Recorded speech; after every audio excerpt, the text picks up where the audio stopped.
Howdy guys, in today's video we're going to be looking at the effect title crawl in Final Cut 5.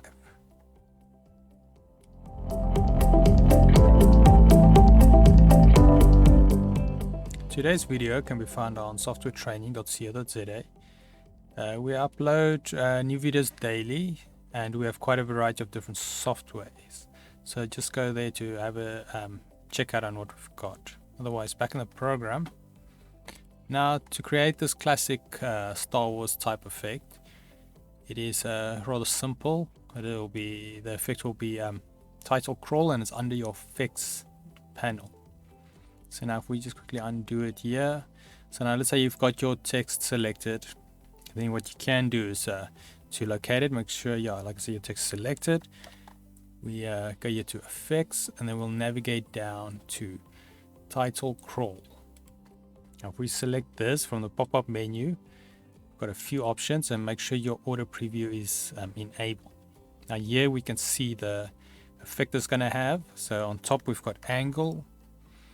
So now if we adjust the angle down, it decreases the effect, and if we adjust it up, it increases it. And now the height, when you set this, it's kind of like a buffer or threshold. Now when we adjust it, you will see it does the effect way slower. If you want to fine tune the effect to the exact angle you're looking for, then that is a good method to use. You adjust the height and then you adjust the angle. And then once you click OK,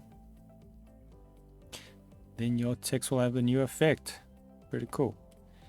Otherwise, if we head to software training here, to the website, you can navigate to softwaretraining.co.za, and then you can find this video and more videos like this. You'll see we've got a variety of different software we do cover, and we also have a search here, so if you want to isolate what you're looking for.